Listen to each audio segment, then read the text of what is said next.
Irami punya Ado kaya Waduh Irami dana Irami dilan Irami bawana Nibanada Kuseyo Waduh Irina dah bisa kah dina nama taru gangkat doa apa madina tambarita Hobiပြောဆုံးမအောင်မနော်ဟိုကျွန်တော်အလေးထဆိုတာရှိတယ်အလေးထမြန်မာစကားအလေးထဆိုတာမြန်မာစကားရှိတယ်မြန်မာစကားရှိတယ်တရုတ်တွေကလားတွေနော်တရုတ်တွေကလားတွေဆိုလို့ရှိရင်တူးနဲ့တူးတယောက်နဲ့တယောက်တွေ့တယ်ဆိုလို့ရှိရင်သူတို့ကဘယ်တော့မှရံမဖြစ်ဘူးနော်ဒါကကျွန်တော်မြန်မာတွေဆိုလို့ရှိရင်နှစ်ယောက်ထဲတွေ့ရင်တောင်ကရံဖြစ်တယ်နော်ပုံပြင်ပြောမလို့အစချီပြီးနေတာပုံပြင်ပြောပြီးမလို့တရုတ်တွေကလားတွေဆိုလို့ရှိရင်သူတို့ကစီးပွားရေးကိုပဲတိုင်ပင်တာစီးပွားရေးတိုင်ပင်ကြတယ်အစုနဲ့နေတယ်ဆိုတော့အကြောင်းကိုပြောပြတာသူတို့အစုနဲ့နေဦးစင်းတို့လိုမြန်မာတွေလိုတကောင်ကျက်မဟုတ်တကောင်တည်းမနေဘူးနော်တကောင်တည်းသူကအစုလိုက်အုပ်လိုက်နေကြတာအဲ့ဒါဘယ်လိုပဲဆိုလို့ရှိရင်ဦးစင်းတို့ပုံပြင်ရှိတယ်နော်ခါတော့က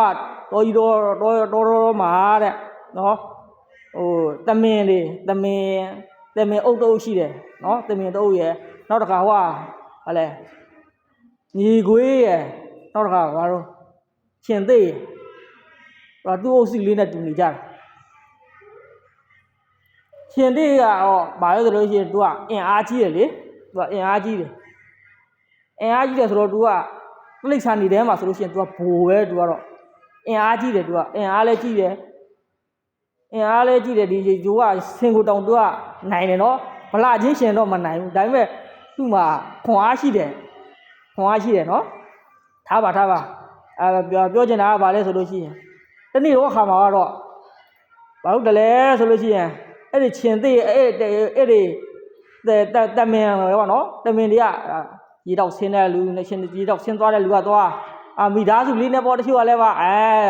တားငယ်လေးခေါ်ပြီးတော့မှရေတောက်ဆင်းတယ်အစာစားတယ်တစ်ယောက်တစ်တွဲနှစ်ယောက်တစ်တွဲအဲ့လိုလေးနေကြတာအစုလိုက်ပြုံလိုက်မနေကြဘူးသူတို့ကအစုလိုက်ပြုံလိုက်မနေကြဘူးအဲ့ချင်းသေးကလာအဲ့မှာချင်းဟုတ်တယ်ချင်းသေးရလာမြေခွေးကလာတော့ဘာဖြစ်လဲတကောင်ပြီးတော့တုံတာပဲနော်တကောင်ပြီးချင်းသေးလာလဲအတုတ်ခံရတာပဲဒါပေမဲ့တခုဥပမာတခုရှိတယ်သူကဘာလဲဆိုလို့ရှိရင်ဒီချင်းသေးကအုပ်လိုက်တာဒီချင်းသေးကဟိုဟာကိုဒီတမင်ကိုတုတ်တော့မယ်ဆိုတော့ဘလို့နီးနဲ့တုတ်ကလေးဆိုလို့ရှိရင်ခွန်အားတွေသူကစုထားတာခွန်အားတွေနဲ့သူ့မှာရှိတဲ့ခွန်အားကိုခါလဲအုပ်လိုက်တာတားကောင်အုပ်လိုက်တော့ဘာဖြစ်လဲမိတော့နော်တော့ဇွဲမလျှော့ဘူးသူကဇွဲမလျှော့ဘူးအဲ့ဒီမှာဝူးနဲ့တားကောင်တွေကကွာဟိုဘက်ကတမင်ပြောဒီဘက်ကတမင်ပြောအုပ်စုလိုက်ကြီးอ่ะဝူးနဲ့ဖြစ်သွားတယ်ဆိုတော့လန့်တော့ဆိုသူပြေးပြေးတော့ကွာတက်လူကြီးတော့ပြေးကြတာသူကပြေးကိုလည်းပြေးအဲ့ဒီအုတ်ခံရတဲ့ချင်းစိအုတ်ခံရတဲ့တမင်ကိုကူမဲ့လူတယောက်မှမရှိဘူးချင်းစိအုတ်ပြီးတော့ချင်းစိကလည်းအိမ်မှာတားကောင်ရသွားပြီနော်အဲ့တမင်တကောင်ရသွားပြီအဲ့တော့ဟိုကတမင်တွေကဘာလုပ်လဲအေးစီပဲဖြစ်တော့ဒီနေ့ကတော့တဲ့သူတို့ဒီချင်းသီကြီးရဲ့အစာမဟုတ်တော့ပါဘူးတဲ့အေးစီနေပြန်လာလို့အေးစီချင်းသီတွေကနော်ဟိုကတမင်တွေကနော်အေးစီပဲသူ့ရဲ့ရံကိုမမောင်းထုတ်ဘူးချင်းသီဆိုတဲ့ရဒီနေ့ရပြနောက်တည့်ရက်ကြရင်ဒီချင်းသီကလာပြီးတော့မှစားပြန်အောင်ပါပဲနော်လာအောင်ပြန်မယ်နောက်တစ်နေ့လဲဒီတိုင်းပဲနော်နောက်တစ်နေ့လဲဒီတိုင်းပဲပြန်ပြီးတော့မှမတွန်းလာဘူးဟိုကရကြတော့မြေဝေးတွေကြတော့အလုံးမဟုတ်ဘူးအုပ်စုလိုက်ကြီးနေတာချင်းသီလာရတဲ့ဆိုလို့ရှိရင်လည်းသူကဘာလုပ်လဲနိုင်တော့မနိုင်ဘူးနော်ချင်းသီကိုတော့တကောင်နဲ့ချရမနိုင်ဘူးအဲ့တော့ချင်းသီကလာပြီးချင်းသီလာပြီးဆိုတော့ဘာလုပ်တယ်လဲဆိုတော့အုပ်တော့မယ်ဆိုတော့သူတို့အုပ်တော့မယ်ဆိုတော့အားလုံးဝိုင်းနေပြီးတော့မှအဲ့ချင်းသီကိုချပလိုက်တာဝုန်းနဲ့အဲ့မှာချင်းသီဘာလဲတည်သွားတာပဲဒစားစီဒုံးဝါစီနဲ့အုပ်စုလိုက်နေတဲ့ကောင်တွေကပို့ပြီးတော့မှနော်အုပ်စုလိုက်နေတဲ့ကောင်တွေကပို့ပြီးတော့မှဟိုဟာဖြစ်တာဘယ်လိုပြောမလဲတက်ညီလက်ညီစီးပွားရေးမှာတော့ဒါဥမတော့ဦးဇင်းတို့ကဒါဦးဇင်းတို့ဖတ်ထားတာဆိုတာဒါလောကရဲ့တချို့မေတ္တာတပီးတို့စာဖတ်ရင်တွေ့လိမ့်မယ်စာပေဟောပြောပွဲတွေမှာနားထောင်ရင်ဒီပုံမြင်လေးနားထောင်ပြီးမှာဦးဇင်းကစာအုပ်ထဲမှာဟိုးလွန်ခဲ့တဲ့10နှစ်လောက်ကဖတ်ထားတာအခုကတော့ဖုန်းတွေခက်တီတိုးသွားပြီဆိုတော့ခက်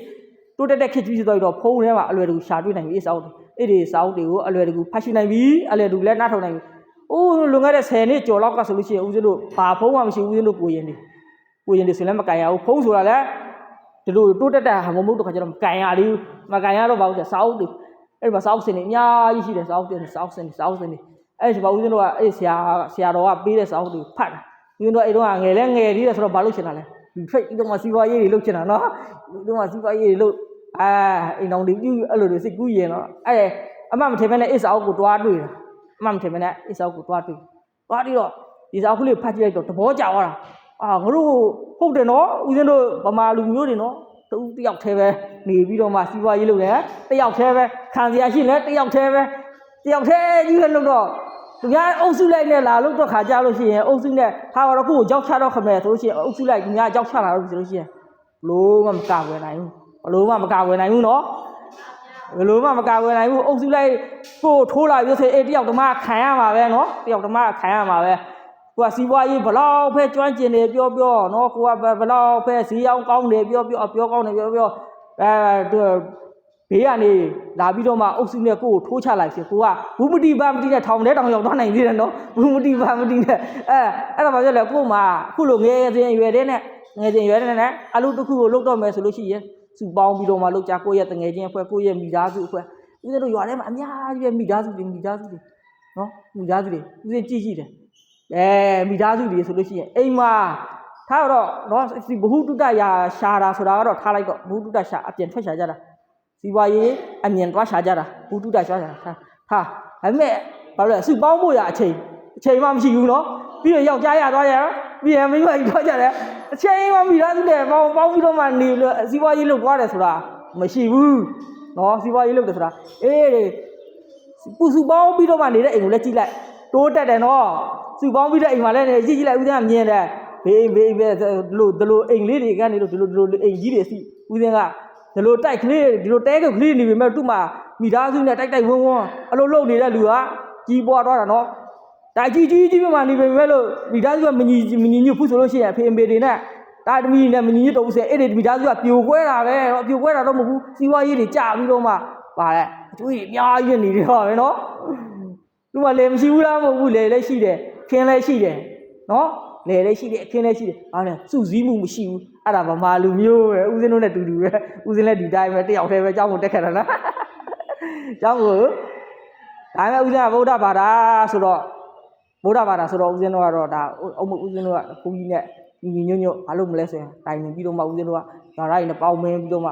တယောက်တည်းမလုပ်ပါဘူးဦးဇင်းတို့ကဝိုင်းပြီးတော့မှအဲ့လိုလုပ်ကြတယ်နော်အဲ့လိုလုပ်ကြတာအောင်မြင်သွားတာလည်းရှိတာပေါ့အခုတော့ဦးဇင်းတို့အင်တာနက်ထောင်တာအဆင်မပြေပါဘူးနော်များတော့အဖြစ်ကတော့အောင်မြင်သွားပါတယ်ဒါကတော့ကျက်နီးပညာနဲ့ဆိုင်သွားပြီဆိုတော့ဦးဇင်းတို့လည်းမတည်ဘူးလေဒီနီးပညာနဲ့ဆိုင်ဒါပေမဲ့ဦးဇင်းတို့စုစည်းမှုနဲ့စုစည်းနဲ့လုပ်ခဲ့တယ်စုစည်းနဲ့လုပ်ခဲ့တယ်အေးစုစည်းမှုကဘာဖြစ်တယ်လဲဒါလေးကအမှတ်တရလေးကြံခဲ့တာဩငါဒီเจ้าမှနေတယ်ငါဦးဇင်းဘွားတော့ငါတို့ဘုန်းကြီးတွေနဲ့ချစ်ခင်လုပ်ခဲ့တာဆိုရဲအမှတ်တရလေးတော့ကြံခဲ့တယ်နော